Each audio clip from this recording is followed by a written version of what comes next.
Morning and welcome to Mobile World Congress. I'm Jamie Davis from telecoms.com and I'm here with James Anderson at Mastercard. How are you, James? I'm great, Jamie. How are you doing? Yeah, not too bad. A bit of a whirlwind start, but a pretty good one as far as it goes. Excellent. So, Mastercard, digital payments, go. Where are we this year for Mobile World Congress? Sure. Well, actually, this is our 5th year at Mobile World Congress. We've had a booth here now, fifth year, and as you can see, we've got a nice setup again. And I think what we're really seeing here is the emergence of a lot of the strategic threads that we've been talking about for the last couple of years. So we've been talking about digital payments coming to life. We've been talking about how our issuers can be part of it through our Masterpass program.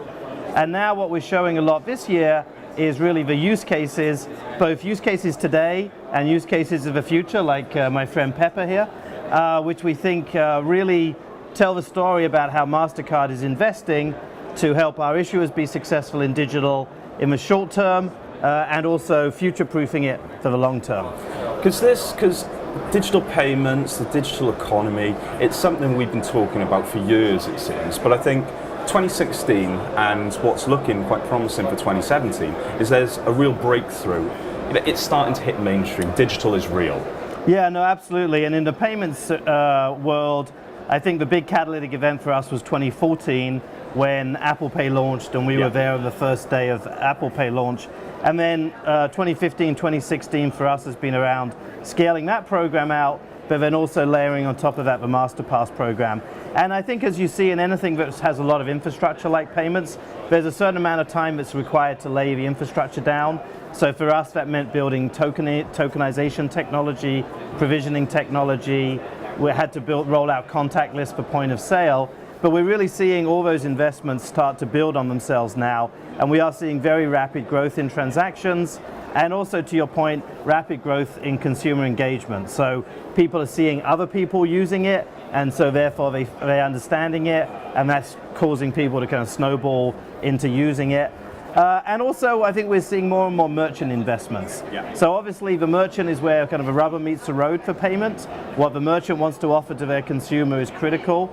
And so here today, for example, we're showing our order ahead experience, which is, in this case, it's showing it in a coffee shop.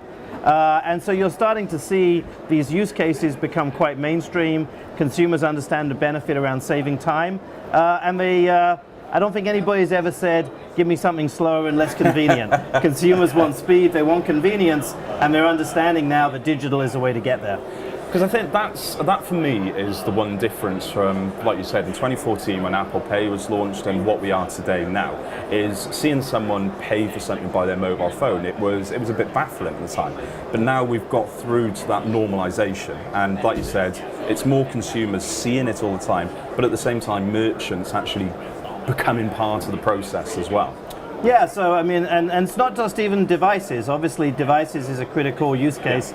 But in London, we've been live now with contactless on the tube for quite a while now, and tremendously popular program, massive uptake.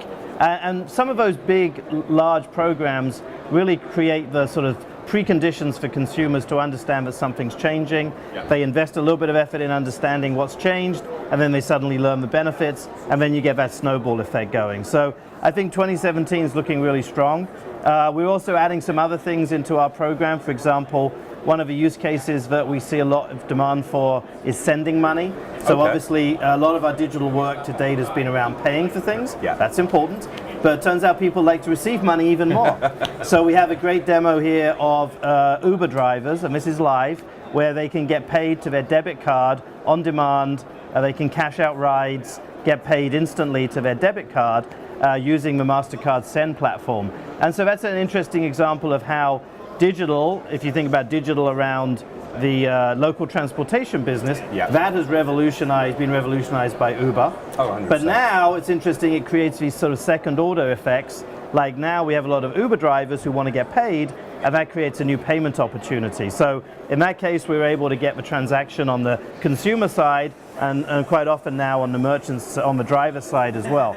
So I think really some of the things that people were saying, I was saying them for a long time about digital and how it was going to change consumers' behavior and merchants' behavior is really becoming true. And actually out there we have a tuk-tuk. So one of the things which is a great prop to have on a trade show, but it's not just a prop. So one of our beliefs is very strongly held at Mastercard is about the need to embrace and invest in financial inclusion. Yeah. And so obviously we've had a history of deploying merchant terminals all around the world. It's been a very successful model. But now we're in a number of markets and a number of use cases where the idea of a point-of-sale terminal just doesn't make sense. Yes. A tuk-tuk is an iconic example. There's no power. People aren't going to be installing terminals in tuk-tuks. So, but the consumer has a very smart, highly smart smartphone in their hand, and so we're able to essentially reverse the flow of the transaction. The consumer scans a QR, does a transaction, and that pushes money to the tuk-tuk driver. So the the capabilities of a smart connected device, they enable us obviously to replicate what we've done with cards and build on it. Yeah. Things like order ahead. They enable us to be in a position where an Uber driver can actually pull money to themselves. And then we have a situation in India live with Masterpass QR where the consumer can actually push money to the driver directly. So I think the digital device, the flexibility, the connectivity of it, which we talked about for a long time in maybe slightly abstract terms, I think this year we're really seeing the use cases come forward that are paying off those ideas. What events and what milestones mean that Mastercard has had a good 2017? Yeah, so for Mastercard, obviously there's the traditional metrics as a public company. Yeah. For Masterpass, which is our digital properties that I'm in charge of, it's really about the key use cases really getting mass scale. So for example, we've been very successful in top-up in South Africa. We're going to expand that into Europe with a partnership with Wimpel.com. So that's a great one. We're spending a lot of time focused on food and beverage, so the coffee shop, because these are the places where consumers start to experiment. Transaction value is relatively low, but the frequency is high, so that fits very well.